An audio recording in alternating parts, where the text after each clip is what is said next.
Assalamualaikum dan salam sejahtera buat anak-anak semua. Apa khabar hari ini? Pengetua harap kamu semua ceria, sihat dan bersemangat untuk belajar.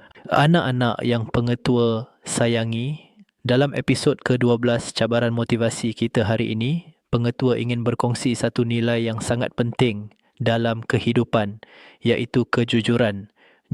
Jujur bukan sahaja bermaksud tidak menipu atau berbohong.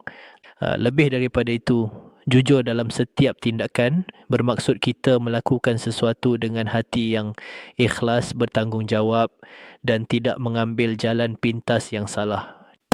Contohnya tadi apabila menyiapkan kerja sekolah, jangan menyalin atau menipu.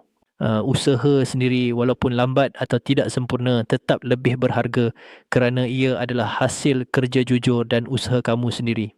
Kejujuran juga membuatkan orang lain percaya kepada kita. Bila kamu jujur, rakan-rakan, guru dan keluarga tahu mereka boleh bergantung kepada kamu dan percaya atau tidak, kejujuran itu akan membawa berkat dalam hidup kita dari kejayaan kecil hingga kejayaan besar.